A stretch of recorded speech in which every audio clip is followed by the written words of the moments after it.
Muy bien, vamos a dar inicio a la sesión del día de hoy.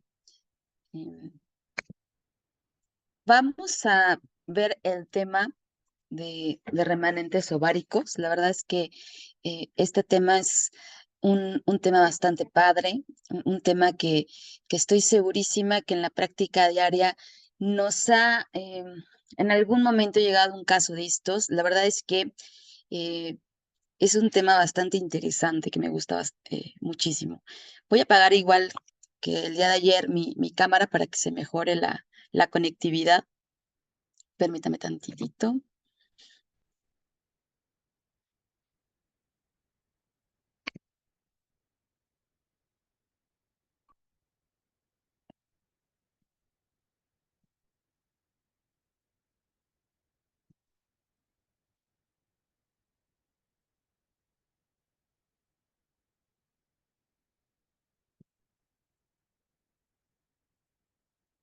Como parte de este ciclo del curso, el día de hoy vamos con el listado número 2, que es titulado Remanentes ováricos.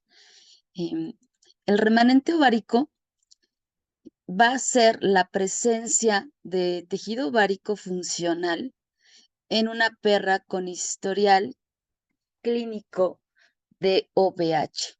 Aquí es muy importante nosotros que determinemos que siempre que estemos hablando de este tipo de complicación, que el día de ayer lo ubicamos dentro de las complicaciones posoperatorias, la realidad es que la historia clínica nos va a llevar muchísimo al hacer el diagnóstico de este tipo de complicaciones. Ahora, ¿qué dice la literatura con respecto a las causas? Sabemos que es una complicación que va a ser siempre asociada a la técnica quirúrgica, pero vamos a hablar el día de hoy de todo de esos factores que van a estar alrededor para que pueda pasar esto y de los que la mayoría de los autores nos están manejando. Dicho, la principal como cuestión es intentar identificar qué es lo que pasa en la técnica quirúrgica, porque el día de ayer platicamos que es una práctica frecuente, es como de las cirugías que nos van a estar llegando sí o sí. Ahora, ¿qué es lo que puede estar asociado? Primero que nada, debemos identificar que el acceso inadecuado a la cavidad abdominal siempre va a ser un factor. De hecho, voy a ver todos estos, las voy a ir pasando porque todas estas cuatro principalmente se asocian con la técnica quirúrgica.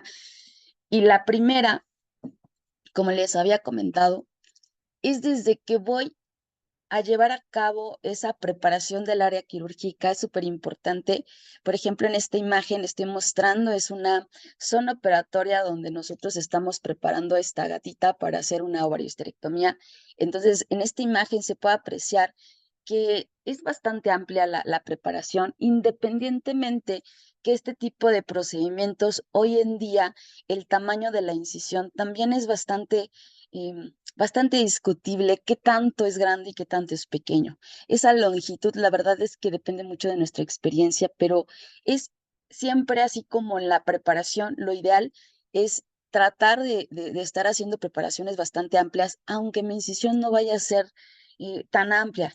Entonces, de esto también me va a ayudar a que yo ubique algo básico, o sea, insisto, estos temas, aunque sí vamos a ver cosas ya un poquito más complejas. La verdad es que vuelvo a insistir, a veces tenemos que hacer una reflexión y lo básico no se puede como obviar y prácticamente aquí lo único que yo quiero que intentemos como ir también aterrizando es que cuando yo voy a hacer cualquier tipo de procedimiento anatómico, perdón, quirúrgico, debo de ubicar estas referencias anatómicas que les voy a llamar directrices o bien límites anatómicos y prácticamente todas las cirugías de abdomen se van a mover con relación a la cicatriz umbilical hacia arriba o hacia abajo. Y de esto, yo sé que mi límite craneal siempre va a ser este proceso sifoides, hacia caudal va a ser lo que es el pubis, pero finalmente cuando yo ubico bien que estos son límites en donde yo sé que no voy a estar más allá del proceso sifoides, ni mucho menos del pubis, tengo que saber exactamente entonces dónde voy a dirigir ese corte que yo voy a realizar durante el procedimiento. Y entonces, desde la planificación, porque a esto le voy a llamar planificación, ¿en dónde voy a cortar? Aquí también es como importante que estemos ubicando el sitio de incisión. Para ello, déjenme poner nada más el puntero para que sea fácil. Para ello, aquí estoy observando esta cicatriz umbilical. De esto, pues la literatura nos recomienda que podrías iniciarlo 2 centímetros por debajo de la cicatriz hacia caudal. Y el tamaño de la incisión, pues depende muchísimo de la experiencia del cirujano. Sin embargo, lo que yo he visto que de repente estos 2 centímetros te está alejando bastante de la posición de los ovarios. Entonces, recordemos con cautela siempre leer cualquier libro de técnicas quirúrgicas porque pues sí son sugerencias, a veces en la práctica vas desarrollando, hay algunos médicos que van midiendo un dedo, 2 dedos, hay algunos otros que van haciendo correlaciones con las glándulas mamarias. Lo importante es que ubiquemos que el sitio de incisión generalmente también lo vamos a ir como correlacionando pues si la gatita o la perrita ya tuvo camadas, la verdad es que en la perra sí vamos a tener que estar como razonando más el sitio, porque si es una perrita que tuvo ya varias gestaciones, probablemente esté mal laxo todos los tejidos y esto, aunque yo haga una incisión un poquito más caudal, pues no me voy a meter en tantos problemas. No es el caso cuando estamos teniendo perras que son perritas que son jóvenes, que no han tenido camada. Entonces son perritas que yo sé que esto no va a estar laxo y probablemente me cueste bastante trabajo en la técnica quirúrgica abordar los ovarios, por lo cual, pues la verdad, en ese caso no me iría tanto atrás. O sea, la verdad es que podría estar muy acercada a la cicatriz umbilical e incluso hay quien te dice que con esas consideraciones, o sea, sin problemas, te podrías ir un poquito más arriba de la cicatriz umbilical porque de esta manera no vas a estar como peleando con la posición de estos ovarios, sobre todo teóricamente el que más debería de como de dificultarnos todo es el ovario derecho, porque el ovario derecho es más craneal. Sin embargo, pues a veces nos toca que los dos están bien difíciles. Entonces, esto, como les platicaba, pues a pesar de ser una técnica que siempre voy a repetir, a lo mejor de la misma manera, el factor individual de nuestro paciente, pues sí es muy determinante porque no es igual siempre el procedimiento por estas condiciones individuales de mi paciente. En una gatita, pues la verdad es que afortunadamente para nosotros, pues sí es bastante sencillo porque la gata es más fácil, las estructuras, aunque tenga una gatita que tenga un tejido graso que sea como de relevancia, no hay tanto problema. La verdad es que yo creo que ahí sí no tendríamos como tanta complicación, ¿no? Pero sí tendríamos que estar súper importante planificando desde antes. Y cuando vas haciendo esto de forma rutinaria, pues siempre se va a hacer como este proceso de una manera como acompañada. Y si yo lo repito y lo repito y lo repito, te vas a ir dando cuenta poco a poco que ya sin que te estén diciendo ni dirigiendo, o sea, tú solito ya pudiste hacer una incisión y vas viendo que efectivamente te costó menos trabajo e incluso cuando te equivocas un poquito, pues vas viendo que para la próxima lo que voy a hacer es ir un poco más adelante. Entonces, la verdad es que el acceso sí debo de prestar como bastante atención. A veces parece como de poca importancia, pero realmente este es un punto crucial por el cual yo debo de estar como intentando tomarlo desde el principio, porque en verdad esto ha sido causante de que probablemente me esté peleando, no exponga bien ovario, por el afán de no hacer incisiones más amplias, pues termino dejando una porción de ovario y aunque sea muy poquito, es suficiente. Con eso hay tejido ovárico funcional y podríamos estar nosotros mismos provocando que se provoque, que se finalmente se desencadene esta piómetra de muñón que ahorita vamos a hablar. Ahora, cuando estamos haciendo el acceso también a la cavidad abdominal, como les había comentado, Pues prácticamente nosotros estamos teniendo varias formas de hacerlo. De ello, pues aquí lo único relevante como de importancia que tiene que ver es que no importa lo que tú tengas que estar como pensando, siempre contempla una preparación muy amplia, nunca sabes cómo va a ser el resultado de ese procedimiento y que tengas la confianza de que si extiendes la incisión hacia craneal o caudal, por lo menos esté preparado el área operatoria y con ello pues no va a haber ninguna como problema en el sentido de que estés estresado, ¿no? Por esa situación. Ahora, con respecto a ello, también vamos a empezar a estar como siempre preocupados y realmente hay o no asociación con la tasa de incidencia de los remanentes ováricos con respecto al tamaño de la incisión. Volvemos a lo que yo decía ayer, realmente no vamos a poder generalizar. El hecho de que hoy en día esté como muy popular el hacer estas técnicas de mínima incisión, no quiere decir que todos van a estar haciendo procedimientos malos y no. Realmente yo lo que les puedo como recomendar en ese sentido es que la gente que ya tiene experiencia, los médicos que tienen una experiencia bastante amplia, es más fácil que vayamos haciendo ese acortamiento de esa línea de incisión. Definitivamente cuando estamos leyendo siempre algo que tiene que ver con remanentes ováricos, sí, desafortunadamente se han asociado este tipo de incisiones, pero no a razón porque sea como que de gente que no sepa. Simple y sencillamente, aquí la asociación es por la experiencia. Si yo sé que todavía me falta habilitación, ¿qué es lo que tengo que hacer? Más amplias las incisiones. De hecho, estos ganchitos ováricos que están aquí presentes en esta diapositiva nos van a permitir que podamos hacer incisiones más pequeñas. Realmente aquí incluso hay que aprender a usar un gancho ovárico. A veces parece bastante sencillo, pero realmente tienes que practicarlo. Y el hecho de estar habilitando y haciendo ello también va favoreciendo a que vayas teniendo los factores y todos esos elementos necesarios para que puedas hacer estas técnicas de mínima incisión. Definitivamente no vamos a poder hacer ese tamaño de incisión si no tengo una preparación. Ahora, ya que como que tengo eso en la mente, debo de recordar que parte de este tamaño de incisión va a repercutir sí o sí en la visibilidad y definitivamente también puedo estar aquí teniendo hemorragias, desgarres, o sea, yo también puedo estar complicando muchísimo. Entonces, incisiones pequeñas no necesariamente tienen que ver con remanentes ováricos. Realmente aquí hay ciertas asociaciones, pero más que nada aquí se ha encontrado que definitivamente hay un problema en los objetivos que habíamos planteado en la técnica quirúrgica.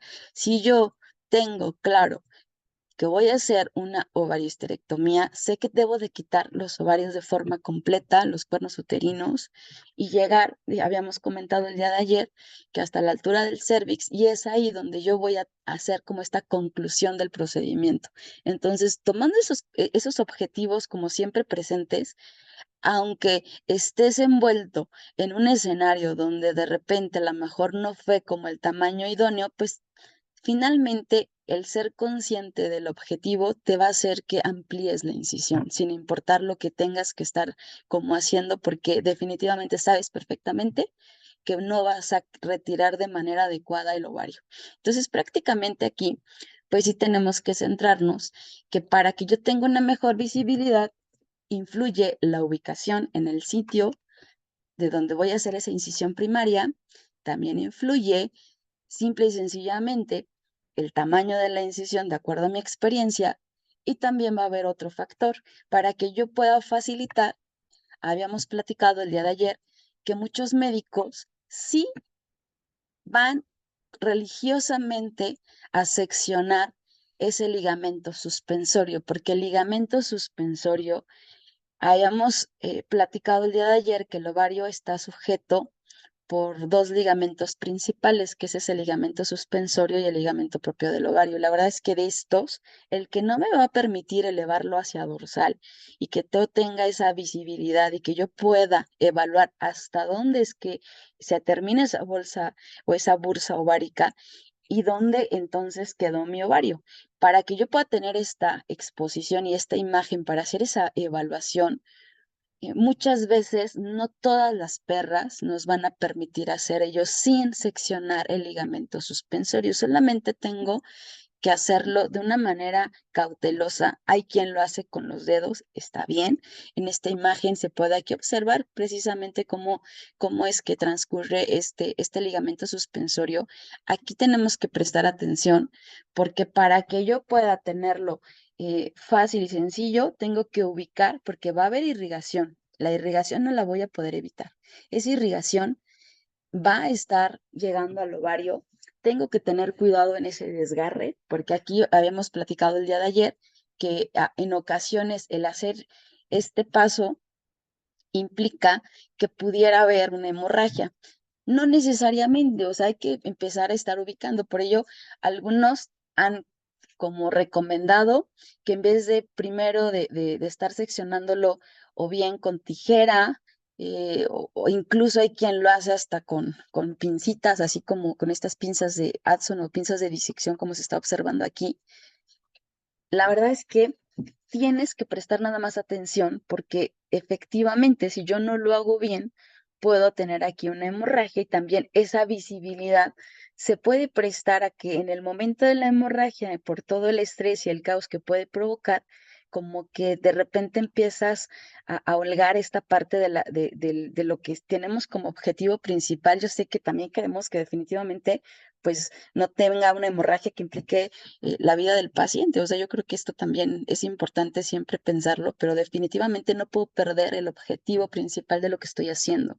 Entonces, esto a veces en el momento de las hemorragias como que se pierde, como que ya no es tan importante y entonces ya no empezamos como a hacer esa identificación y justo va de la mano con esto que cuando estoy haciendo el procedimiento, al momento de razonar en qué sitio van esas ligaduras, en dónde va esas pinzas que van a estar aquí sujetando, por ejemplo, aquí se está sujetando lo que es de irrigación del tejido que se va a ir, pero habíamos platicado que tienen una función dual estas pinzas hemostáticas porque finalmente van también a contener, aseguramos que el ovario queda por arriba y estamos completamente eliminando de una forma que no va a haber posibilidad que quede un pequeño remanente. Entonces, sí, aquí, o sea, sin importar lo que esté pasando alrededor del procedimiento, no podemos olvidar el objetivo de la técnica quirúrgica y todos los problemas que vamos a platicar el día de hoy están asociados a que se queda una pequeña porción del ovario. Entonces, eso no lo debo de olvidar jamás. Entonces, recordatorio, ubiquen bien al momento de hacer esa resección o no del ligamento suspensor de acuerdo a lo que les favorezca, evalúen bien dónde está ese ovario. Ya que hagan eso, ahora sí, voy a hacer las ligaduras, las que ustedes deseen, los tipos de ligaduras, ayer los platicamos, no importa cuál, ahorita lo importante es no se te olvide palpar que efectivamente se fue el ovario para que puedas continuar con el siguiente. Así como estamos haciendo el recordatorio de evaluar un muñón por seguridad, también tenemos que evaluar que el ovario se vaya completo. Y esta imagen, la verdad que me gustó bastante porque a veces habla de justo esta frustración, la falta de experiencia sí nos puede llevar a que tengamos todo esto que estamos platicando y definitivamente vamos a tener esa sensación de no saber qué hacer. A veces te sientes como atado de manos porque realmente el estrés no te permite actuar. Entonces, lo que vamos a estar como contemplando es que si yo ya empecé como a darle la importancia a la anatomía, Y vuelvo a insistir, ese objetivo, yo sé que soy muy repetitiva, pero en verdad, o sea, si yo cada que practico este procedimiento, yo vuelvo a hacer como todo esto religiosamente y hacer estas evaluaciones y verifico que ese ovario se retiró de forma completa, no tengo por qué tener ningún problema posterior, independientemente tenga la experiencia o no en ese momento. La verdad es que poco a poco la vas a ir generando, pero definitivamente tienes que tener pautas y las pautas y esos lineamientos son estas cosas básicas que estamos platicando. A veces parece absurdo decir, ¿en serio solamente es eso? De verdad, solamente es esto. Se nos olvida. ¿Por qué? Porque a veces lo hacemos o parece ser muy fácil, pero la realidad es que como que no nos queda claro qué es lo que tenemos que hacer y al no estar claro qué es el objetivo, pues de repente lo hago bien y de repente no. Ahora, el hecho de no estar realizando un procedimiento adecuadamente, ya sé que tiene complicaciones quirúrgicas, el remanente ovárico puede tener una consecuencia todavía más, mucho más impactante en la vida de mi paciente y le puede costar la vida. Estamos hablando que puede dar pie a que haya esta presentación clínica que la vamos a nombrar piómetra de muñón. La piómetra de muñón va a ser una acumulación de pus en el útero, pero definitivamente es resultado de una OVH mal hecha. Aquí no vamos a poder estar teniendo algo contrario. Es producido y directamente por ese remanente ovárico. Por ello es la importancia que estamos ahorita estudiando esta complicación. Ahora, hablar de piómetra de muñón, pues la fisiopatología es muy parecida a la presentación de una piómetra convencional. Ahora, como sabemos, pues esta acumulación de pus podemos verla acompañada de una hiperplasia glanduloquística. Esto se va a hacer como el resultado de la obstrucción y la dilatación de las glándulas endometriales, pero no necesariamente una hiperplasia glanduloquística termina en piómetra. Aquí realmente el remanente, o sea, sí va a tener una funcionalidad y finalmente el ovario tiene una función endocrina, produce hormonas. Entonces, el hecho de que tenga una hiperplasia glanduloquística no es suficiente para que pueda producirse una piómetra. Por tanto, la piómetra se debe de entender siempre como una enfermedad hormonal, no es una enfermedad de bacterias. Estas bacterias sí tiene que haber una infección, pero sucede después. ¿Y después de qué? Porque esto que estamos platicando, por eso le estoy poniendo estas imágenes, esta es una piómetra normalita, como siempre la hemos atendido, es una piómetra donde se observan los cuernos uterinos con contenido, y aquí en esta otra imagen se observa una piómetra, hay remanentes ováricos, aquí en este caso el procedimiento fue mal hecho, fue una mala praxis y dejaron los cuernos uterinos, solamente ligaron los cuernos uterinos. Entonces aquí realmente encontramos no una porción ovárica, em, fue el ovario completo.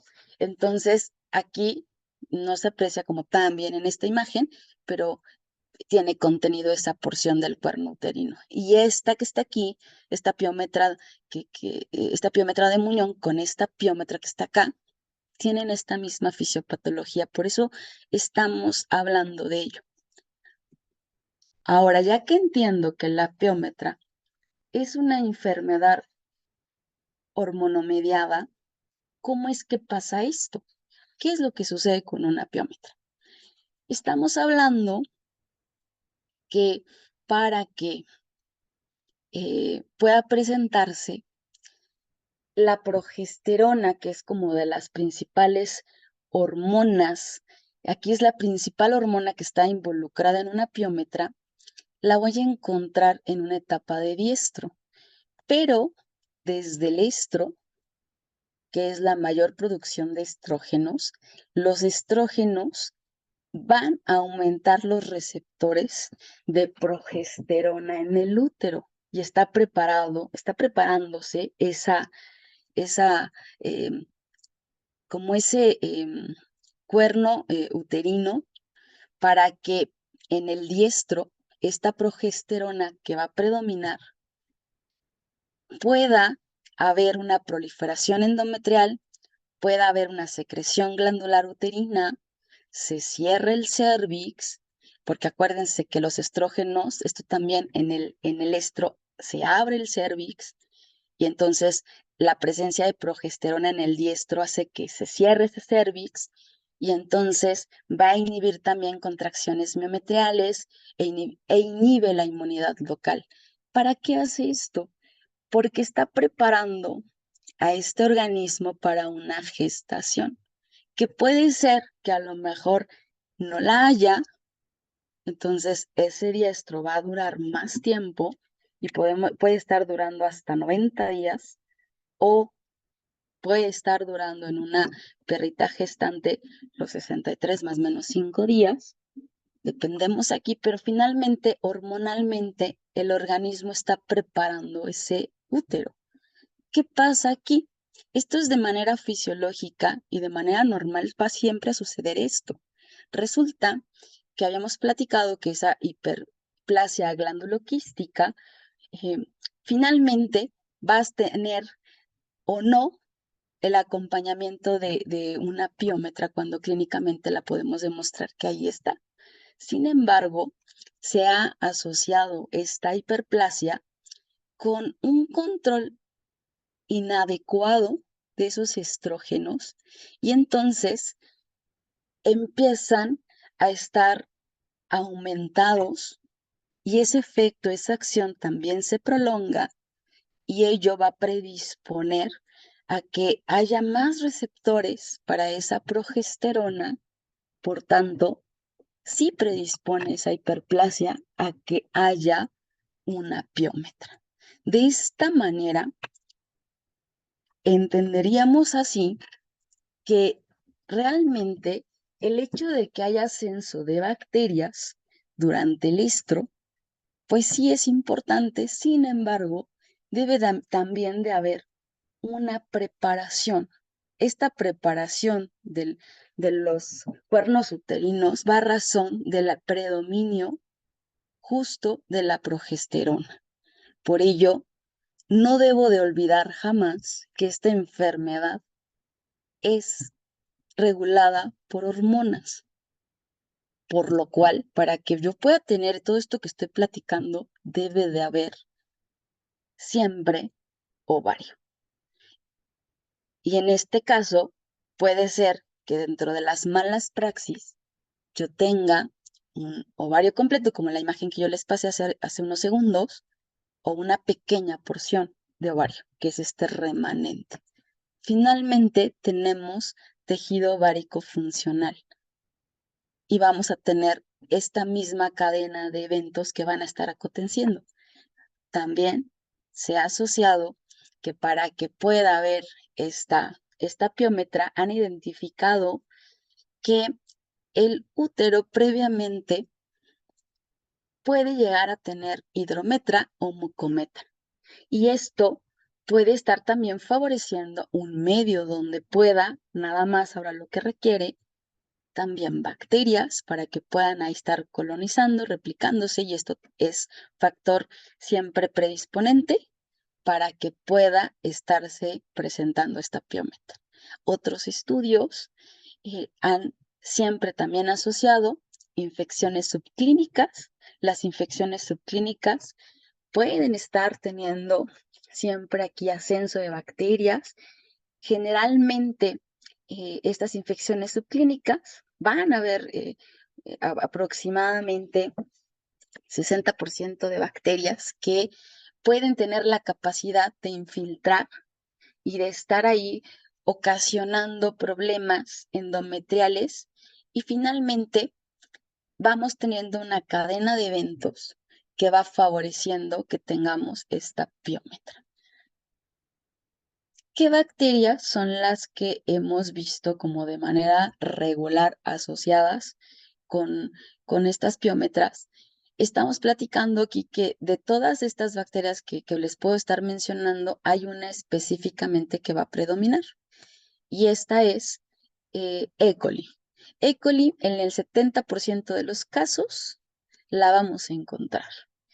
Puede estarse también haciendo referencia a Staphylococcus, Streptococcus, puede estar teniendo otro tipo de bacterias. En 15% mencionan bacterias anaerobias como bacteroides, mismo Clostridium perfringens.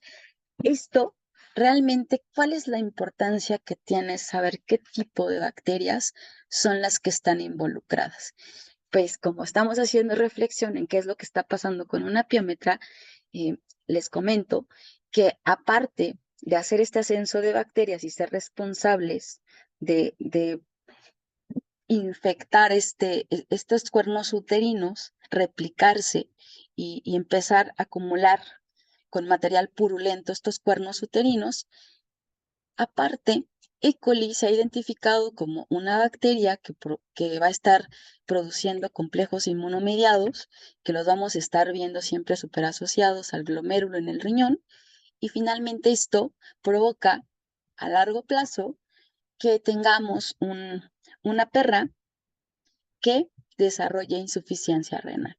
Cuando tengamos en la mente una una piómetra puede tener complicaciones metabólicas bastante más graves porque definitivamente estas bacterias pueden alcanzar vía hematógena otras estructuras y una de ellas es el riñón. El riñón se ve afectado severamente por estos complejos inmunomediados aquí y finalmente vamos a tener que muchas de las piómetras desarrollan una insuficiencia renal aguda. Ahora, sabiendo esto y analizando lo que estamos diciendo, el hecho de tener eh, eh, siempre en cuenta que es una enfermedad sí hormonal, que puede haber secundariamente una colonización de bacterias, puede estar provocando problemas en otros órganos. La signología puede ser bastante variable porque dependemos mucho eh, el tiempo en que se va a estar haciendo este diagnóstico. Definitivamente, las piómetras convencionales sabemos que tienen dos presentaciones y es una presentación cuello abierto, que es bastante más fácil de identificar que una de cuello cerrado, pero ahorita vamos a platicar de la signología que vamos a tener en pacientes que eh, son por remanentes ováricos. Esta piómetra de Muñón a veces es un poco bastante compleja de diagnosticar. Sin embargo, ¿qué les voy a estar como comentando como una sugerencia? Tenemos que guiarnos muchísimo aquí con lo que la estadística nos dice.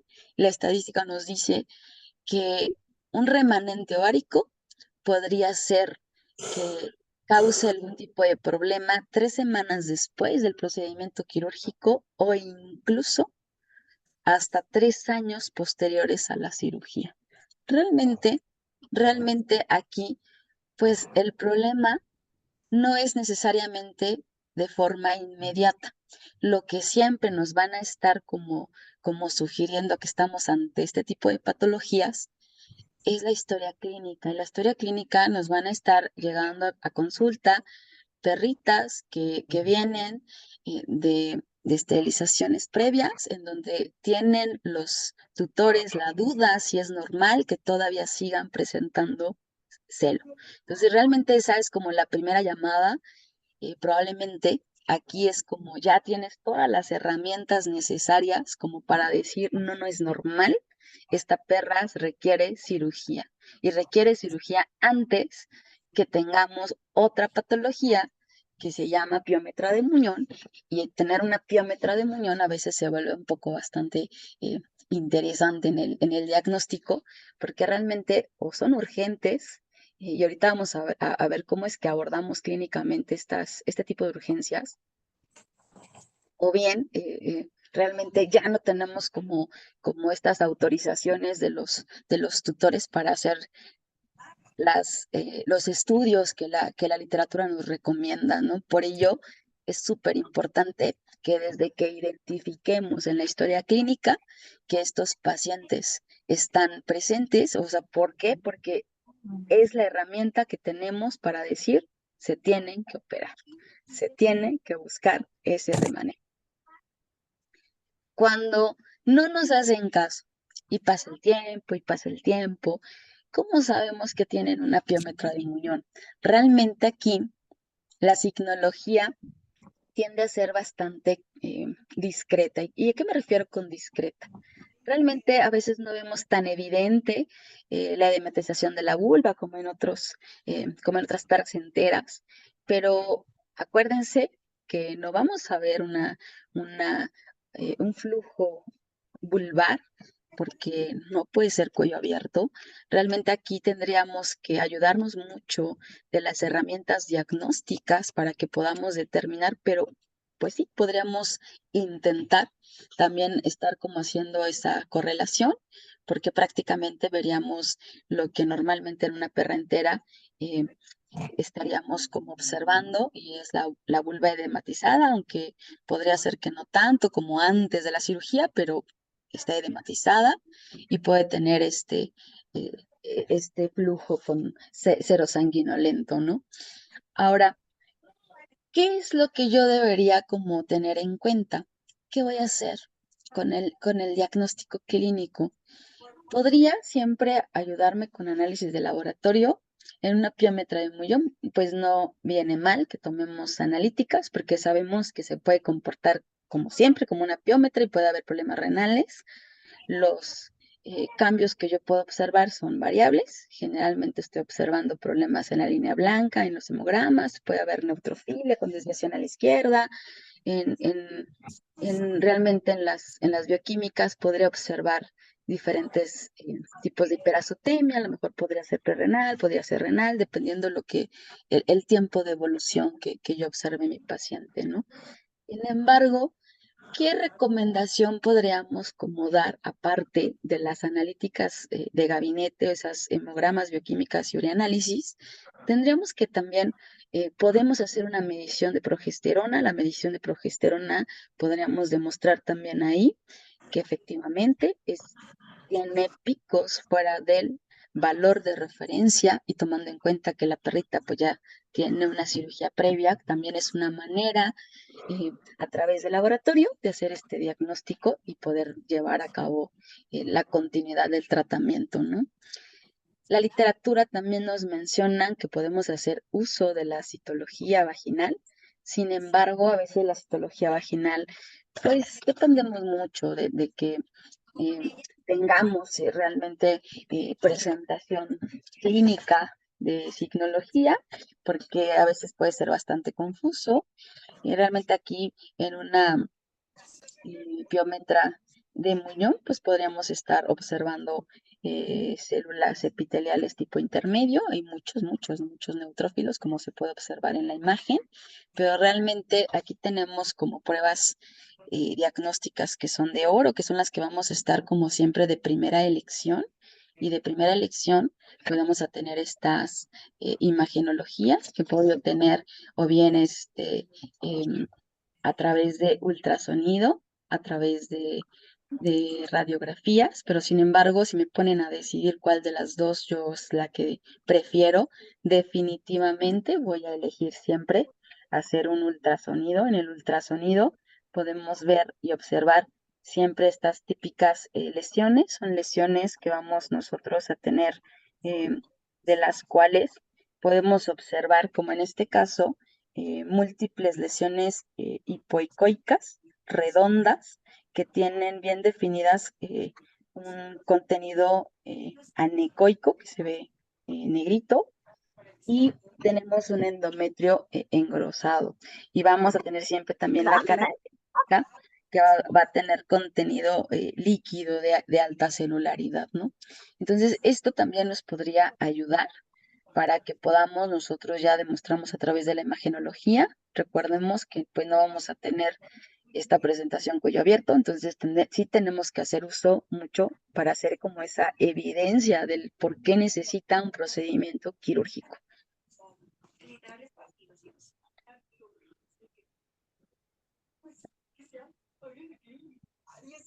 Ahora, ya que tengo esto, ¿qué sigue ahora? ¿Dónde? Definir el tratamiento. Sí, Ya realicé el diagnóstico, tengo que establecer qué tipo de urgencia es una piómetra. ¿Es una urgencia médica o es una urgencia quirúrgica? Yo les puedo decir que a lo largo de todos los pacientes que hemos atendido, definitivamente ninguna piómetra justifica meterse a cirugía de forma inmediata a menos que esté perforada. Pero aún así requiere estabilización. No me voy a tomar mi tiempo estabilizándola si está perforada, pero a grosso modo siempre debo ubicar y siempre debo de identificar que una piómetra va a ser una urgencia médica. Por lo tanto, debo de estabilizar a mi paciente. MIR en 2019 lo que nos recomienda es que esta estabilización de forma mínima dure entre 6 y 12 horas. Nos aseguremos que en esas 6 y 12 horas al paciente se haya estabilizado electrolíticamente. Tenemos que asegurar que este paciente tenga terapia de líquidos. Es un paciente que probablemente estemos hablando, que esté muy concentrado, está deshidratado. Es un paciente que tiene desórdenes electrolíticos. Hay que corregirlos. No podemos meterlo a cirugía si no se estabilizó. Parte del tratamiento de estabilización debe de incluir, importante, antibioterapia, por lo que ya platicamos. No sabemos exactamente, a veces nos tocan pacientes que se atienden prontamente, que los tutores son bastante responsables, que los tutores nos autorizan todo. Qué padre que nos toquen esos tipos de tutores responsables, pero no es la historia de muchos. Hay ocasiones que definitivamente estamos atados de manos en muchos aspectos y no nos queda más, de verdad, que estabilizar. No vale la pena que arriesgues al paciente de esa manera, porque se te va a morir en la anestesia, en el procedimiento se va a morir o va a incluso morir después de que acabes de hacer el procedimiento. Entonces realmente no vale la pena, no vale la pena hacer un procedimiento en esas condiciones. También importante, lo que veía en este estudio en 2019, justo era que prestáramos atención no nada más a estar corrigiendo, porque aquí en la estabilización podemos estar mencionando mucho más cosas porque dependemos precisamente de qué resultados tengan en esos laboratorios. Y también con base en eso tomas decisiones con respecto a qué tanto más necesitas para que ya puedas autorizar médicamente y hacer esa recomendación y que entre a procedimiento quirúrgico. Definitivamente tenemos que asegurarnos que esté corregida también, si hay desórdenes también en la glucosa. Nosotros debemos siempre estar haciendo esta monitorización. Son pacientes que pueden tener hiporexia, anorexia. Hay que estar siempre dando un seguimiento a esta glucosa. ¿Por qué? Porque nos puede dar problemas en la anestesia. Siempre es importante ir dirigiendo a si es una patología que definitivamente va a terminar en un procedimiento quirúrgico, pero no puedo apresurarme. Esta parte del tratamiento inicial es mucho más importante incluso que la quirúrgica. La quirúrgica no va a tener éxito si yo no logro estabilizar a mi paciente. Ahora, una vez que lo logre, dentro de la planificación anestésica, debo de considerar que es un paciente que probablemente, si yo tengo la oportunidad también de estar evaluando presiones arteriales, o sea, hacer una evaluación completa de mi paciente, pues de lo que les puedo recomendar dentro del plan anestésico, trata de no utilizar eh, medicamentos que hipotensen. Estamos hablando que definitivamente no recomendaría que se utilizaran agonistas alfa-2 adrenérgicos, o sea, esto lo eliminaría de mi plan. ¿Por qué? Porque hipotensan bastante. Realmente aquí tendríamos que estar dependiendo la severidad y el cómo esté hemodinámicamente el paciente. Tenemos varias opciones. La verdad es que la premedicación, generalmente pues las benzodiazepinas nos va bien. También podríamos estar hablando que podríamos estar tal vez con mucha cautela, estar utilizando propofol y podríamos estar de forma idónea, estar recomendando que se haga un mantenimiento de la anestesia con anestesia inhalatoria. Definitivamente tiene mejores oportunidades un paciente con estas características anestésicas que hacerlo con una anestesia fija inyectable. Ahora, con respecto a eso, ¿qué pasaría si tenemos e identificamos una piómetra que ya está perforada? Una piómetra que ya está perforada cambia la visión que yo tengo porque definitivamente yo estoy contemplando que dentro de todo el listado de bacterias que estábamos justo hoy revisando que pueden estar involucrados en una piómetra, potencialmente pueden causar septicemia, potencialmente pueden provocar peritonitis y vamos a tener bastantes problemas, por lo cual sí necesitamos que este tipo de pacientes tienen a fuerza, tienen forzosamente que recomendarse, a recomendar al propietario, a ese tutor, que debe de autorizar. Y siempre aquí el riesgo anestésico va a aumentar. ¿Por qué? Porque es un paciente que probablemente ya esté entrando a cirugía con cierto grado de peritonitis y esto evidentemente cambia incluso hasta lo que es el comportamiento de la anestesia. Entonces, todo esto tenemos que estarlo manejando y definitivamente debemos de siempre estarlo platicando con tutores, porque definitivamente una piómetra de muñón podríamos tener un fatal desenlace. Ahora, ¿qué debo yo de esperar en una corrección quirúrgica? Aquí, cuando nosotros estamos hablando de un procedimiento quirúrgico como una piómetra de muñón, tenemos que mentalizarnos a que vamos a encontrar adherencias.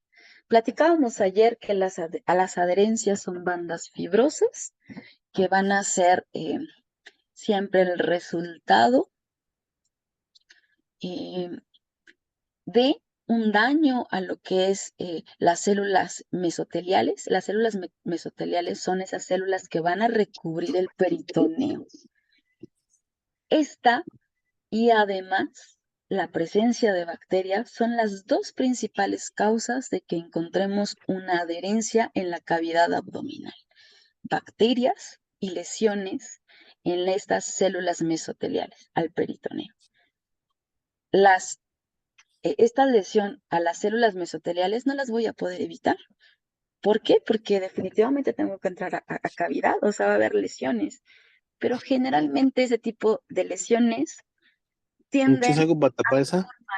a adherencias que son transitorias. ¿Para tapar esa no tienes nada? Mañana vamos a platicar todavía más allá de cómo se forma esta adherencia, pero les adelanto justo que vamos a encontrar adherencias. Siempre vamos a encontrar adherencias. Generalmente hablar una piómetra de muñón, aunque no esté perforada, va a haber adherencias. Si está perforada, definitivamente tengo que tener muchas más precauciones. Ahorita, primero vamos a platicar en escenarios donde no esté perforada. Ahorita, en esta imagen, que es una cortesía del doctor Manuel Rangel Ramos, aquí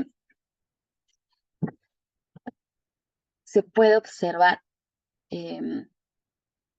una adherencia al omento. El omento también es una de las estructuras que muy frecuentemente vemos adheridos a estos remanentes ováricos y nosotros tenemos que tomar en cuenta que son cirugías que tienen cierto grado de dificultad en donde estas adherencias las podemos estar retirando Muchas veces tenemos que hacer uso de tijera fina, estamos utilizando tijera de Metzenbaum, a veces manualmente podríamos hacer algo, dependemos mucho del tiempo que ya lleven con estas adherencias, pero generalmente ya llevan bastante tiempo, son un poco tardadas, o sea, hay que mentalizarnos que llevan bastante tiempo, algunas son muy fáciles, otras no tanto, dependemos de las adherencias. Prácticamente eso va a ser muy determinante para que la resolución y el tiempo quirúrgico pues puede tornarse a veces largo, a veces bastante corto.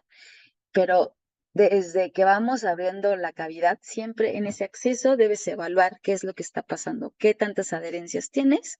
Definitivamente las adherencias, cuando identificamos siempre las adherencias alrededor de lo que voy a retirar, se tienen que quitar, no hay otra.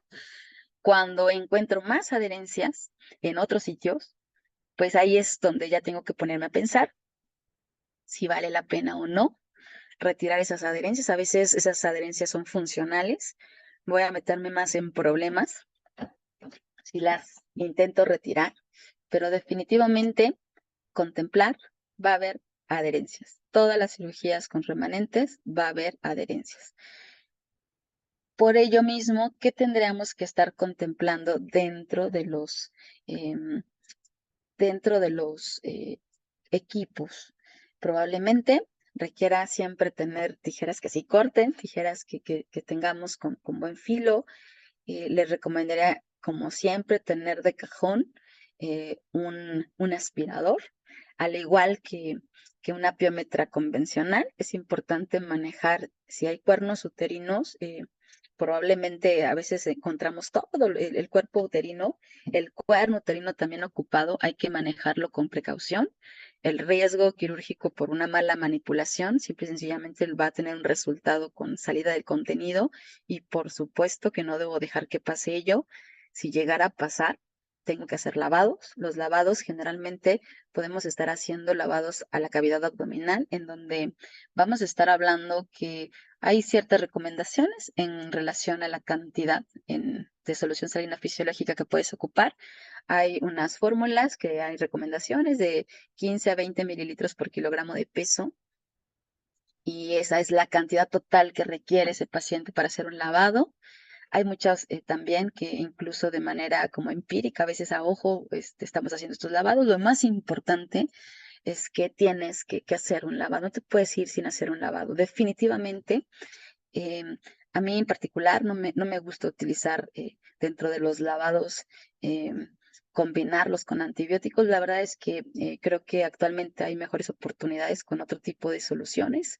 Si la solución salina fisiológica no les parece como algo suficiente, la realidad es que aunque sean bacterias las bacterias son patógenas, no es lo mismo este contenido que un contenido intestinal. Esto definitivamente a veces como que tendemos a que queremos poner todos los antibióticos que tenemos ahí al lado, pero a veces esto produce más adherencias y las adherencias también se vuelven un problema. Entonces, la verdad es que de preferencia, si ya nos llegó a pasar algo así, se puede utilizar solución salina fisiológica. Si quiero hacer como un algo más, lo que tienen que saber es que hay soluciones electrolizadas de superoxidación, que hay de irrigación, las puedes ocupar, pero te puede funcionar únicamente lavado con únicamente solución salina fisiológica. Para que hagas un buen lavado, necesitas estar teniendo bastante solución salina fisiológica y definitivamente aspirador. Aspirar todo ese contenido, lavar, aspirar, aspirar. O sea, aquí es súper importante cuántas veces lo tengo que hacer, lo que necesite. Tú también sabes, o sea, tienes que hacer una evaluación para que veas que ese contenido no está en la cavidad, pero es importante tomar en cuenta que justo para hacer un buen lavado también ya existen estas fórmulas de 15 a 20 mililitros por kilogramo, es lo que te recomiendan hacer como en cantidad para que te des una idea como de cuánto, ¿no? A veces nos va a llegar a tocar estas imágenes son bastante sencillas, que bueno, cuando vamos viendo esto en la cavidad es un alivio porque el estar platicando que tenemos la identificación de forma inmediata, pues la verdad es que a veces esto no resulta así. Esta fue igual, esta es una foto que me hizo favor el doctor Rodríguez de Central Pet de proporcionarme. Ahí se operó esta perrita. Esta perrita igual se encontró este remanente ovárico. Y si pueden observar, digo, a ver, este no tuvo tanta bronca, ¿no? No hubo tantas adherencias, que principalmente esto es como de lo más importante, ¿no? Que tenemos que estar ubicando, que precisamente el hecho de que haya una adherencias, podemos encontrar adherencias a otros órganos, estamos hablando de, pues, el intestino, el riñón, pero realmente puedo llegar a tener a toda la cavidad abdominal, ¿no? O sea, realmente aquí, por eso es importantísimo considerar que tengo que tener paciencia al estar haciendo este tipo de abordajes. Ahora, y para concluir, para que dejemos un tiempo razonable para las preguntas, como podemos ver y hemos estado platicando, em, siempre dentro de lo que vamos a estar concluyendo, yo creo que la mayor parte de todos estos días, realmente aquí esta complicación, estos remanentes ováricos, yo debo irme hoy ya a dormir y a descansar pensando que un remanente ovárico puede producir potencialmente piómetra de muñón. Esta piómetra de muñón es una enfermedad que es hormonal total y completamente, entonces no se va a producir si no dejo ovario. El ovario, ese pequeño tejido ovárico, puede ser funcional, claro que sí, va a ser funcional aunque sea una pequeña porción y va a ser la causa de la piómetra de muñón, más no así el cuerno uterino, porque si yo quiero y decido, como habíamos platicado ayer, si se hacen ovariectomías, esto no favorece que haya piómetras de muñón. Si de repente por algunas situaciones eh, que no es lo ideal, dejar como bastante cuerpo del útero, pero por algunas razones puede haber adherencias a la vejiga, qué sé yo, algún momento que te termine, a lo mejor no llegar como a esa altura del cervix. ¿Cuál es la preocupación que debes de tener? Mientras hayas retirado ese ovario de forma completa, ninguna, ninguna. No va a haber ninguna preocupación. La piómetra de muñón enteramente es una enfermedad hormonal. Y para que esté esta hormona necesita fuerzas a ver ovario. Entonces, esto es como de lo más importante que hoy nos tiene que quedar súper claro. Para que yo la evite, hay que planificar. No se les olvide la anatomía. Uno podría pensar que dentro de los remanentes ováricos, el que seguramente estás como estadísticamente observando siempre es como el derecho, ¿no? Porque está más difícil, porque es más craneal. Pues lamento informarles que no, o sea, nosotros hemos retirado remanentes ováricos, derechos, izquierdos, los dos, o sea, no ha habido como algo como más en tendencia que sea el derecho, no. Pensaríamos por anatomía que tal vez sea el más difícil y por la dificultad decidan dejarlo o decidan medio quitarlo, pero realmente no, o sea, ni siquiera es eso, simple y sencillamente es una mala planificación quirúrgica. Se me olvida el objetivo que tengo que tener y para una ovariohisterectomía, mi objetivo principal, insisto, y soy repetitiva, lo sé, pero no lo debo de olvidar, quitar ovarios, quitar cuerno y parte del cuerpo del útero. Pero lo más importante de todas esas tres estructuras, la que provoca siempre problemas es el ovario. Entonces no puedo irme nunca después de haber llevado a cabo este procedimiento sin haber evaluado que retiré ese ovario. Nosotros debemos hacer, como siempre, el hábito de revisar siempre en lo que yo retiro antes, y eso no lo hago hasta el final de la cirugía, cuando ya la perra ya la cerré del abdomen, o sea, no lo hago desde el momento que estoy en procedimiento quirúrgico, así como reviso muñón, reviso siempre ovario reseccionado de manera completa. Y esto es una buena práctica. Realmente todo lo que hemos visto de remanentes ováricos se traduce en una mala praxis. Entonces, que no nos pase, para que no nos pase, tomen en cuenta estas consideraciones. A veces, yo sé que es bastante complicado a veces que se hagan este tipo de diagnósticos o sea, que se haga todo, pero tenemos siempre eh, herramientas que son como determinantes. Si les ponen a elegir, porque no son tutores que puedan estar haciendo de todo, pues siempre saquen ultrasonido.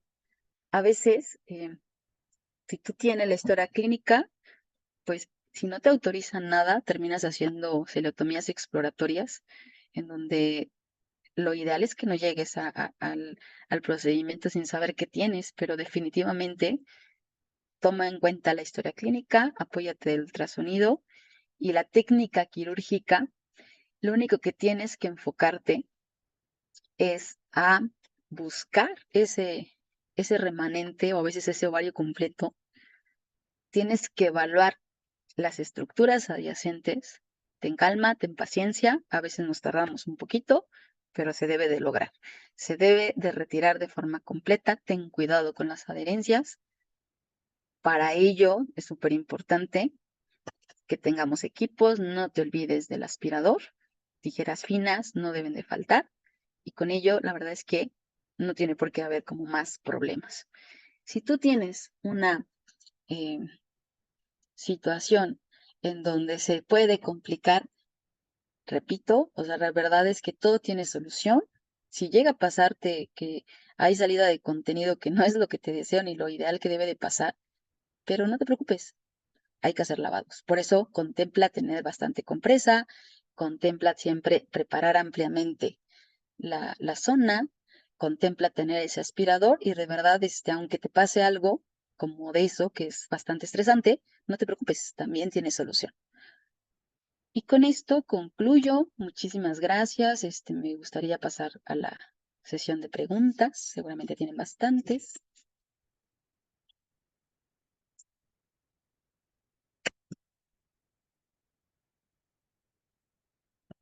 A ver.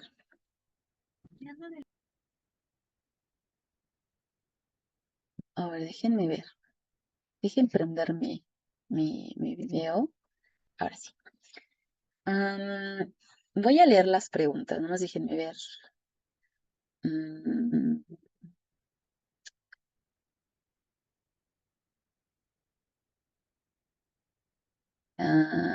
Lisbeth, la doctora Lisbeth dice, la resolución del remanente se aborda como si fuera una OVH. Sí, es totalmente parecido. O sea, de hecho, aquí estamos viendo nosotros desde que estamos ya en el momento del acto quirúrgico, acordémonos que la técnica realmente pues es parecida. Tengo que identificar. Les digo, dependemos mucho. Hay veces, no sé si les ha tocado, pero a mí sí, en muchos de los remanentes que hemos retirado, em, incluso hay cuernos uterinos de forma completa. A veces, de verdad, o sea, dejan todo. Nos ha tocado únicamente que hacen histerectomía. A veces solamente tienen, o sea, cortan ahí una pequeña porción del cuerno uterino y pues obviamente esto no es lo que se debería de estar como viendo, ni siquiera es como que, híjole, qué difícil va a ser no, a veces la técnica, a veces estás haciendo y retirando todo como si fueras a quitar eh, de manera normal las estructuras, porque dejaron todo. En otros casos te puede tocar que vas a hacer un abordaje en donde pues realmente no hay como muchos cuernos que te ubiquen, pero, ¿qué es lo que yo debo de hacer? Pues irme a mis sitios anatómicos. Un sitio anatómico para encontrar ovario, habíamos platicado el día de ayer, que es ubicar el riñón. Ubicando el riñón, pues prácticamente ahí vas a encontrar el problema. Entonces, realmente aquí los sitios anatómicos, riñones, son como sitios donde vas a ir a buscar un remanente. Ahí en esa zona lo vas a encontrar. Muchas veces es muy evidente porque son estructuras que están aumentadas de tamaño, son estructuras que están provocando también ahí una mala visión porque hay muchas adherencias y te van guiando las adherencias a donde está ese remanente, ¿no? Pero prácticamente es muy parecido.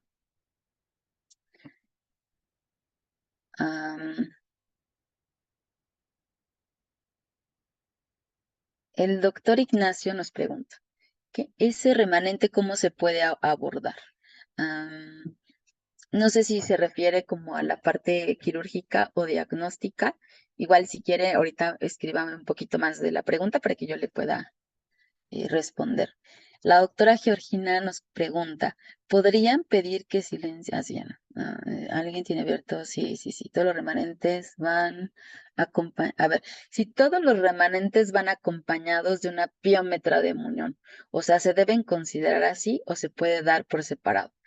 Nosotros, hablar de una piómetra de muñón siempre va a estar asociada a un remanente ovárico. Eso siempre va a pasar. Lo que nosotros podemos estar como contemplando es que el remanente ovárico no necesariamente vamos a tener de forma inmediata la piometra de muñón, porque la historia es que puede ser que la perrita viva años incluso teniendo ese ciclo tal cual como antes de la cirugía y los tutores decidan a voluntad, pese a la indicación de que no es normal, pueden decidir no operarla. Y entonces este remanente, pues realmente a veces puede quedar mucho tiempo así y no pasa nada. Y entonces, ¿cuándo es cuando nos va a estar dando problemas? Nos va a estar dando problemas en el momento que desarrolle la piómetra de muñón. Y ahí sí, claro que sí que ese tutor va a llegar y te va a decir, pues siempre sí, la quiero operar. ¿Por qué? Porque definitivamente yo ahorita ya no tiene oportunidad de decir que no. Entonces, acuérdense, el remanente puede quedar latente de forma continua por mucho tiempo o incluso por la casuística puede ser incluso semanas, lo que nos reporta la literatura que se puede llegar a presentar, o bien hasta años y no pasa como más, ¿no? Entonces, déjenme ver. Aquí dice, ¿qué antibióticos pueden considerarse de elección? Dentro de la antibioterapia puede usar beta-lactámicos, puede ser una amoxicilina con ácido clavulánico, podríamos estar hablando de quinolonas incluso. La verdad es que podemos estar ocupando marbofloxacino, el 2%, yo creo que es como de las quinolonas de elección que podemos estar utilizando y combinarlo incluso con un betalactámico. La verdad es que aquí realmente, aunque uses uno o un doble esquema antibiótico, realmente te va bien. Realmente aquí lo importante, yo creo que dentro del aspecto clínico que también debemos de no olvidar, es la evaluación renal, justo por los complejos inmunes. Esta E. coli habíamos platicado que tiene esta como incidencia alta de estar provocando estos complejos inmunes en el glomérulo y definitivamente me puede causar problemas renales bastante fuertes que si yo no corrijo, podría tener repercusiones a largo plazo. Entonces, sí tenemos que estar como dando seguimiento. Oscar, el doctor Oscar nos pregunta, anestésicos fijos de elección. Miren, con la anestesia fija, realmente aquí lo único que nos queda utilizar, pues, es la anestesia disociativa. Otro anestésico disociativo, pues realmente aquí las combinaciones que podemos llegar a tener, o bien puede ser ketamina. A mí realmente la ketamina dentro de los planes anestésicos que actualmente manejo para fijo, realmente ya no la ocupo con mucha cotidianidad. Realmente la tiletamina solazepam podría ser una elección. Desafortunadamente, eh, yo sé que ustedes saben que para que pueda tener un buen mantenimiento, generalmente lo combinamos, ¿no? Y la combinación puede llegar a ser o bien con un alfa-2 adrenérgico o bien con una fenotiacina. Entonces, la recomendación sería, y yo en este caso, la verdad es que si mi paciente lo veo muy mal, no elegiría nunca un agonista alfa-2 adrenérgico. Los agonistas alfa-2 adrenérgicos, la verdad es que hipotensan bastante, pero a menos que estén ocupando dexmedetomidina, pues podría ser que se utilice mientras tengan el atipamezole, que es el revertidor. Luego dice, durante la estabilización del paciente, antes de entrar a cirugía, se puede hacer uso de metronidazol. Sí, el metronidazol intravenoso también es una buenísima opción, porque dentro de lo que yo estoy como contemplando es que va a haber bacterias anaerobias y para los anaerobios realmente nos va bastante bien con el metronidazol, nos va bastante bien con la clindamicina, pero la verdad es que hay que tomar mucho en cuenta para como que hagamos la elección de los antibióticos, siempre con cautela. Previamente hay que estar, insisto, revisando cómo está esa función renal para que podamos estar con la seguridad de utilizar varias opciones, ¿no? La doctora Celeste, mándalos al doctor Rangel, ya lo vi, al doctor Manuel. Habla de que él ha utilizado el alicin para neutralizar la progesterona y posteriormente operar. Dicho, el alicin, pues sí puede llegar a estar como recomendándose en ciertos casos. La verdad es que yo creo que vale la pena tal vez utilizarlos en dado caso, dentro de la práctica que yo ejerzo, lamentablemente no lo considero. El aglepistone es a veces un producto que es un antiprogestágeno que en ciertas ocasiones es costoso. Realmente aquí la accesibilidad, también dependemos mucho que autoricen el tutor. Em, yo creo, la verdad es que la estabilización, tomando en cuenta la valoración con respecto a cómo está hemodinámicamente el paciente, dando fluidoterapia, antibioterapia, sin necesidad de aplicar más, preferiría que a lo mejor ese dinero invertido en ese producto, que pues no es como tan accesible, pudiera llegar a estar complementándose con los seguimientos, ¿no? Pero yo creo que es mucho de criterio. Me parece el doctor bastante interesante el comentario. Es algo que podría considerarse, ¿no? Que ese antiprogestágeno se pueda estar implementando, ¿no? Porque realmente sí algunos médicos lo consideran como parte de la estabilización, ¿eh? Ahora dice, el lavado se realiza con solución a temperatura ambiente o es recomendable a temperar. Pues generalmente todas las soluciones que se van a manejar, aunque no sean para lavado, se recomiendan que sean soluciones tibias para que también no favorezcamos la hipotermia. La verdad es que sí les recomiendo que las puedan llegar a no manejar frías, ¿no? Ahora dice, ¿qué dice aquí?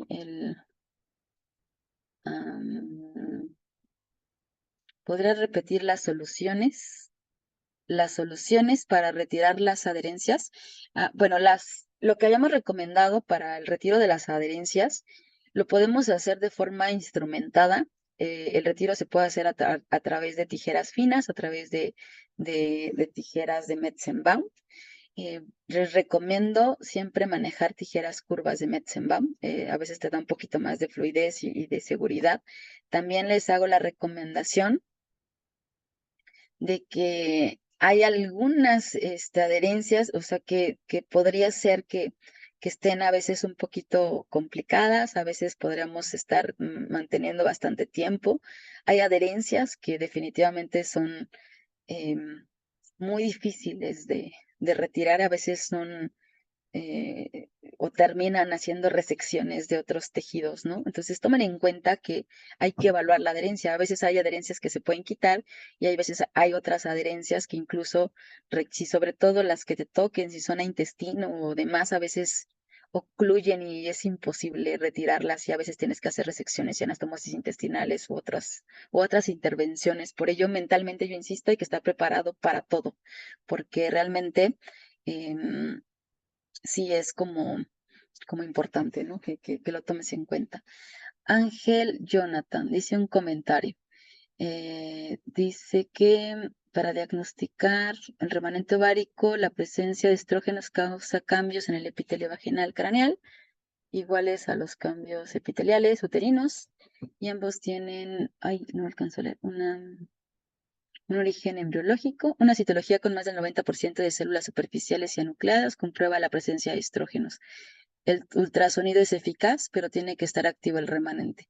Sí, la verdad es que Sí, yo creo que aquí también hay que puntualizar, justamente, muchas gracias, doctor Ángel, los remanentes ováricos, siempre que, o la mayor parte de las veces que los estamos diagnosticando, la mayor parte del tiempo es cuando están dando problema.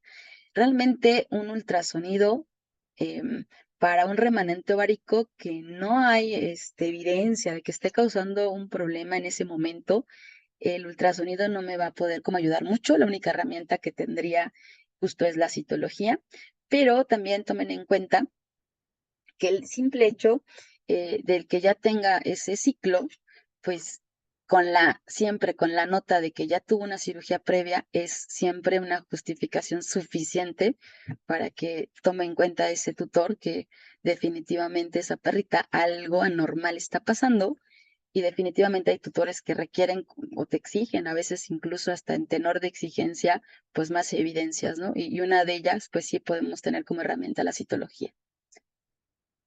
La doctora Romero dice, si se presentan celos, pero el dueño no quiere que se realice cirugía para retirar el residuo del ovario, ¿podría haber otra solución?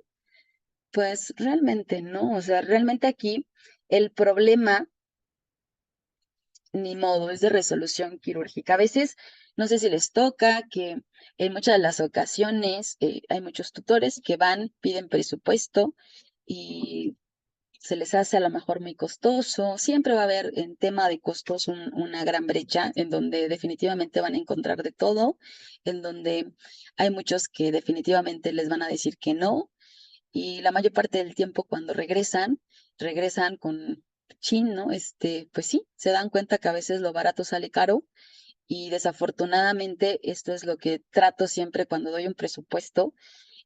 Realmente el tema aquí y el tema medular, pues realmente es la técnica quirúrgica, porque muchas veces los costos no nada más van a razón de los insumos, trata también de la técnica. Y entonces, desafortunadamente en este tipo de patologías, pues sí vamos a tener siempre, pues aquí tener como propietario, desafortunadamente en beneficio de nuestro paciente, la mejor recomendación que vamos a poder dar es siempre que se haga la cirugía de nuevo, ¿no? ¿Por qué? Porque hay que quitar ese remanente ovárico, no hay de otra. Dice, déjenme ver, ahí voy, ya falta poco, esperen. Dice, los colegas de reproducción siempre recomiendan retirar el cérvix, ya que esta estructura también responde a estrógenos y en casos de remanente ovárico o Cushing, esta estructura puede desencadenar una piómetra de munión. ¿Qué nos recomendaría usted desde la especialidad quirúrgica?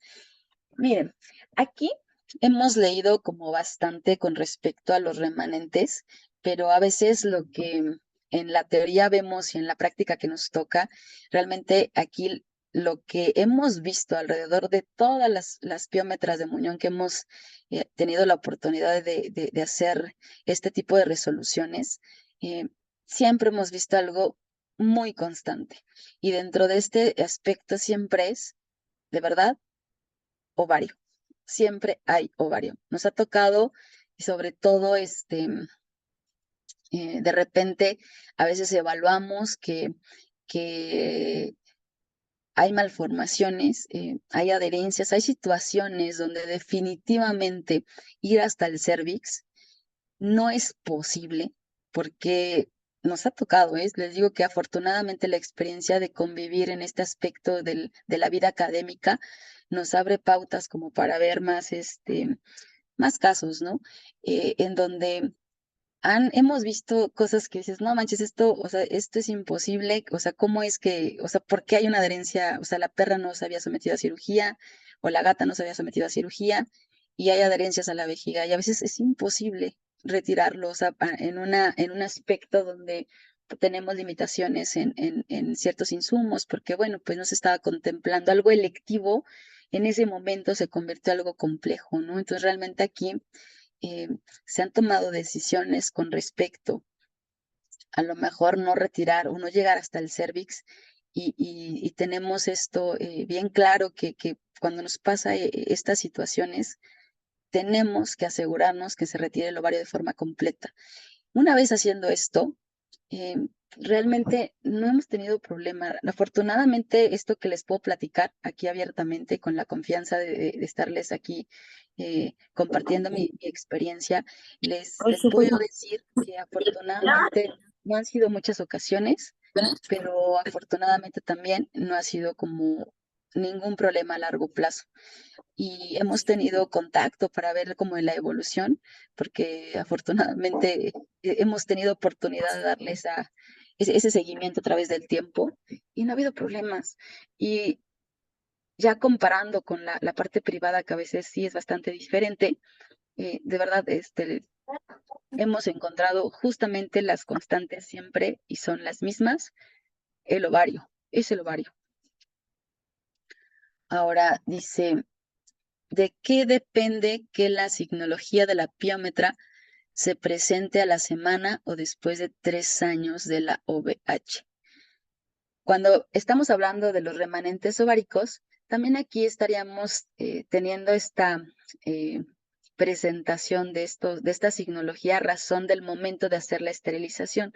Y me refiero al momento con esa etapa del ciclo estral, porque definitivamente una piómetra se tiene que siempre dar en un diestro. Y para el hecho de que se presente o sea, el que esté en diestro y el que predomine la progesterona no es suficiente. Platicábamos que hay una serie de factores que deben asociarse para que un paciente termine en una piómetra de muñón o una piómetra convencional. O sea, siempre va a haber una serie de factores que se tienen que conjuntar. Y justo para que pase ello, pero a veces toma tiempo. Por eso la literatura la describe como una complicación que siempre va a ser considerada posoperatoria y podríamos encontrarla a corto o a largo plazo, porque dependemos mucho siempre que esté en diestro y aparte de ello, que haya esa serie de factores que están involucrados para que se pueda presentar esta patología.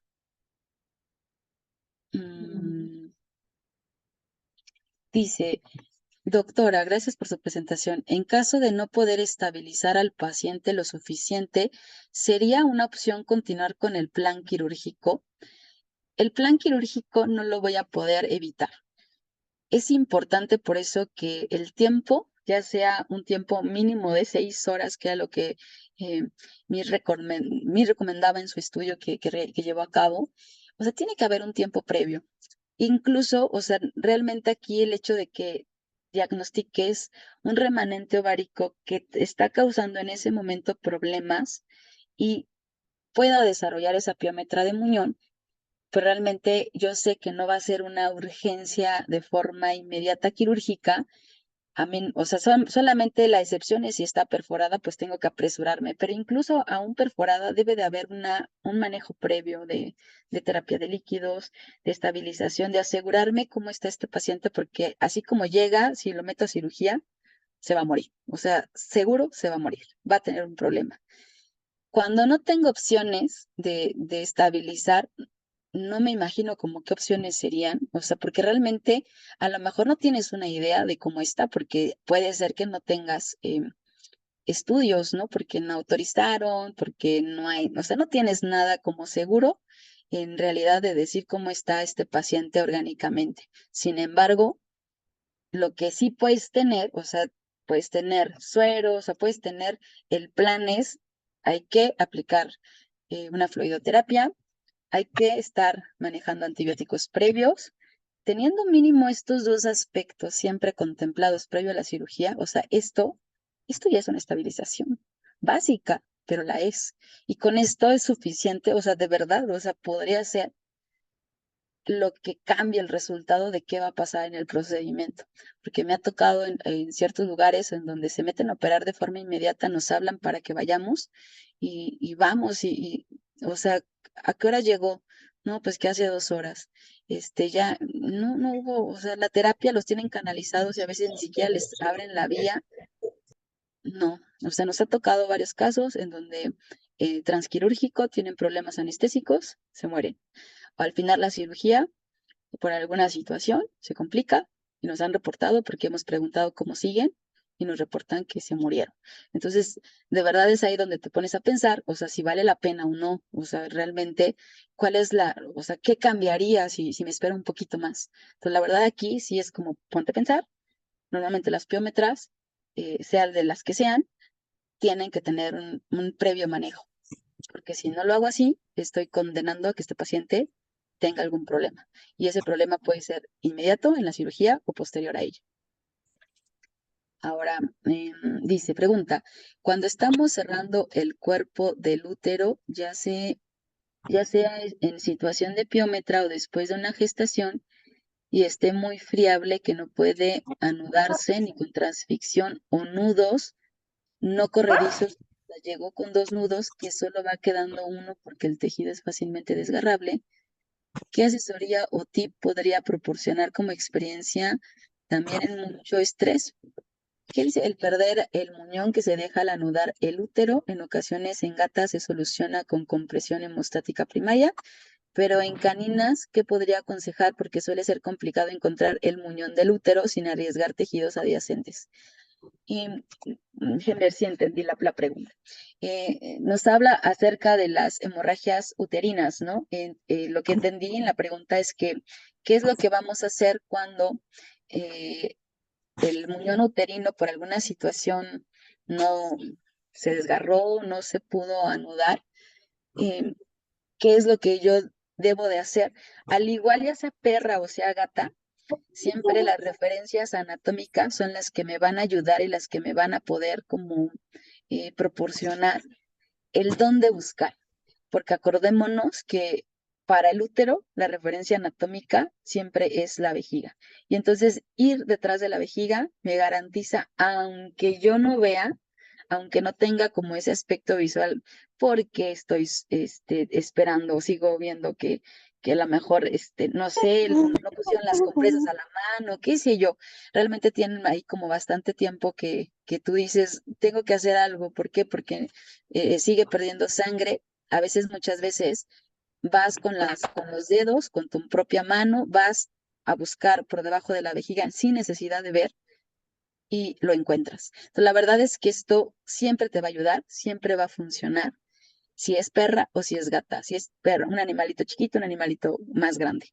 Siempre va a ser como una ayuda buscar y también tener la paciencia, tener como esa serenidad en la cuestión de estar con esta como desarrollo táctil que vamos a ir generando con la experiencia. Yo sé que a veces es difícil si no tenemos como la suficiente práctica, pero definitivamente otra opción es abrir más. Por eso tenemos que estar contemplando que definitivamente tenemos que estar siempre ampliando incisiones, aparte de que yo voy a encontrarla, o sea, a veces requiero una ayuda extra y para la ayuda extra, para que pueda mejorar el campo visual, requiero hacer una extensión de la incisión y pues sin problema se tendría que hacer, ¿no? O sea, si lo necesitas, hay que abrir más. Dice Alejandra Segura, buenas noches, doctora. Si entró contenido purulento en cavidad, ¿es suficiente los lavados con solución salina o se tiene que combinar la solución salina con antibiótico? Nos ha tocado, hemos tenido afortunadamente pocas experiencias donde se ha tenido este tipo de errores en el manejo, porque vuelvo a insistir, o sea, si les platico que nunca he tenido accidentes, pues les estoy mintiendo, porque realmente nos ha pasado de todo y a veces realmente yo sé que es importante tener estas soluciones electrolizadas de superoxidación, pero a veces, insisto, siempre que pasa algo, no las tienes. Entonces, no nos angustiamos mucho en estos casos, porque yo sé que si voy a una cirugía gastrointestinal, siempre procuramos exactamente hacer así, siempre. Si hay una, pedir otras dos, sí, o sea, siempre contemplamos ese tipo de materiales para otro tipo de procedimientos. Una orestrectomía, la verdad es que realmente no hay problema. En una orquiectomía, pues menos. En un criptorquidio, menos. Hay procedimientos que, pues, no te obliga a tener sí o sí ese tipo de materiales. Una piómetra, pues yo sé que es contenido. Podría ser que tengamos siempre de cajón, pues sí, pero la verdad es que en estos casos, insisto, no son gastrointestinales. si yo no los tengo, tampoco me angustio. O sea, insisto, a veces en el hecho de en ese estrés, empiezo a combinar antibióticos, empiezo a combinar otro tipo de materiales y me va peor. La verdad es que yo les puedo decir, por lo que nos ha pasado, lo hemos corregido de esta manera, únicamente con solución salina fisiológica, eso sí, asegurándonos de un buen lavado y sin problema, sin mezclar absolutamente nada más. La doctora Carla dice que una perra Doberman rescatada de 3 o 4 años se presenta para OVH electiva. No tenía historia clínica de OVH por ser rescatada. Presencia de celo. Al momento de la preparación se visualiza cicatriz en cicatriz umbilical. O sea, también a veces cuando no tenemos muchos datos, en la preparación te das cuenta justo de la cicatriz. Y también en la ubicación de la cicatriz, pues te puede decir, es muy probable que sea por una esterilización. Dice, pero mi colega considera proceder por la presencia de celo. Se hace la búsqueda del órgano y no encontramos nada. Decidimos utilizar el gancho Snook como estilete para la vía vaginal y vemos que entra una gran porción. Hacemos una nueva revisión haciendo un seguimiento del gancho, se palpa unos granulomas con lo que consideramos parte del cuerno. Sin embargo, no encontramos los cuernos. Terminamos por encontrar una tensión hacia craneal y encontramos el ovario izquierdo. Hacemos el retiro y hacemos la búsqueda del ovario derecho. De igual manera fue por encontrar una tensión en una adherencia. Varias preguntas. ¿Se debe hacer la búsqueda en la porción uterina para hacer la resección hasta el cervix? No sé si ahí me puede ayudar porque como que me revolvió un poquito, no entendí mucho lo de arriba. Igual si quiere ayudarme a replantear como la pregunta y el contexto un poquitito, porque no, perdón, es que no le entendí.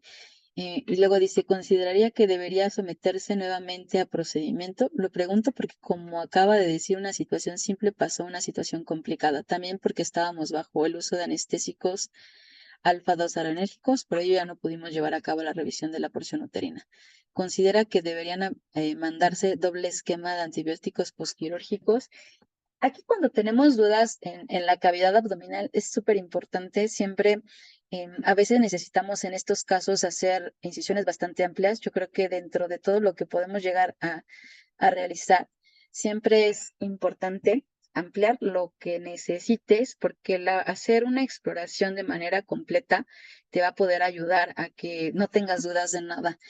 Definitivamente es a veces bastante complicado, sobre todo cuando no está como causando problemas el ovario, a veces no lo vemos como en un tamaño, porque no vamos a encontrar un ovario completo, a veces es una pequeña porción.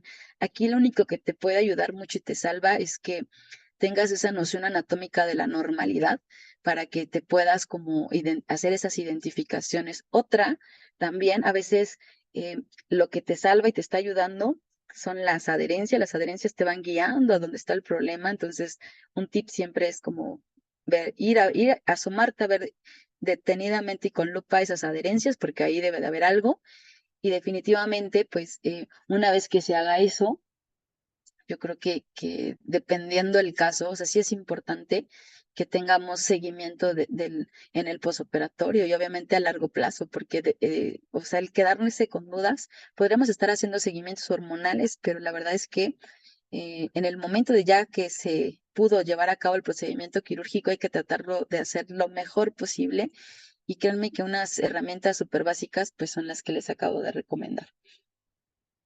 Sobre el esquema de antibióticos, la verdad es que a menos que tenga algún tipo de problema, a veces suelo mandar un doble esquema de antibiótico y normalmente, si se puede, estoy intentando combinar estas cefalosporinas de tercera generación, que es el cefovecin sódico más una quinolona o más un beta-lactámico, que ya está un poco más como nivelado por la parte económica y de forma como idónea, pues un buen antibiótico de amplio espectro sin problema puede ser el marmofloxacino, el 2% se los recomiendo bastante, es la dosis 2 miligramos por kilo una vez al día, por 5 o 7 días, la verdad es que nos va bastante bien.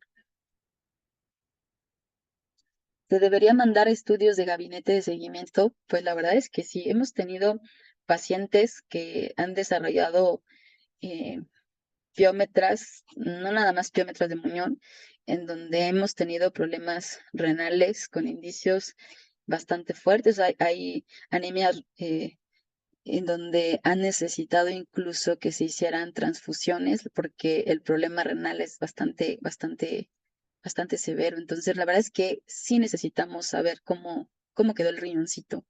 Y mucho de ello, pues, dependemos enteramente de las pruebas de laboratorio. Ahora sí, dice, el tejido ovárico ectópico ah,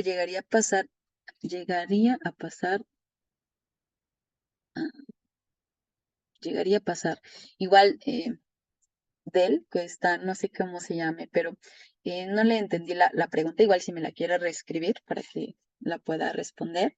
Ah, y Alma dice, ¿podría repetir el plan de antibióticos que acaba de decir? Ah, sí. Les digo, el plan, normalmente estamos combinando cefovenzin sódico, que es esta cefalosporina de tercera generación, más el marbofloxacino al 2%.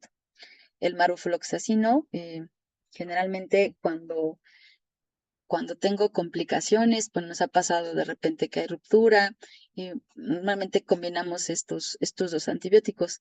Y cuando no hemos tenido ningún tipo de complicación de nada y todo va bastante bien, el marbofloxacino 2% nos ha funcionado bastante bien. La dosis es 2 miligramos por kilogramo, una vez al día, por 5 o 7 días y sin problemas.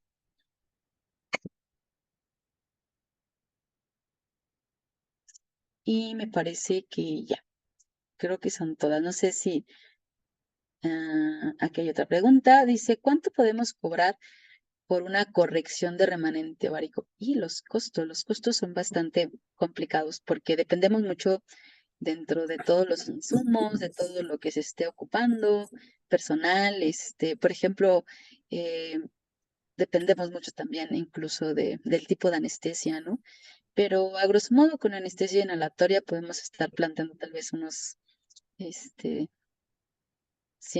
nosotros manejamos este tema como con rangos, porque definitivamente dentro de la hoja que se firma, ahí siempre con este tipo de problemas, como ya nos ha pasado que de repente algo que parecía sencillo se volvió complejo porque hay muchas adherencias y de repente termina siendo dos Vaya, procedimientos tiene extra que falta que coma. no contemplaban, pues lo dejamos un poquito siempre en rangos. Y para hacer esto, bueno, yo les recomiendo No, que lo echa las manejen de igual croquetas. manera. Sí, Hemos estado como desde 7 hasta podría ser uno de los dos chiquitos. a razón de lo que se encuentre, ¿no?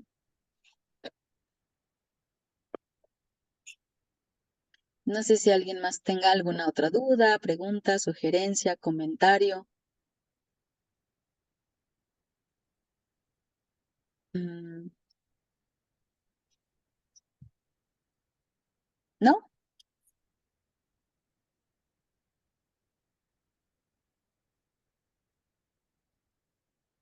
Bueno, pues creo que ya terminaron la sesión de preguntas. De igual manera, me dio mucho gusto estar el día de hoy con todos ustedes.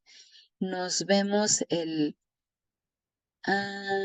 nos vemos el día de mañana, ¿vale? De igual forma, espero que quienes no hayan podido tomar la clase, con muchísimo gusto, cuando la revisen y llegan a tener alguna duda, eh, igual no sé si a través de Bios Academy nos puedan hacer pasar esas preguntas para que se puedan responder, ¿no?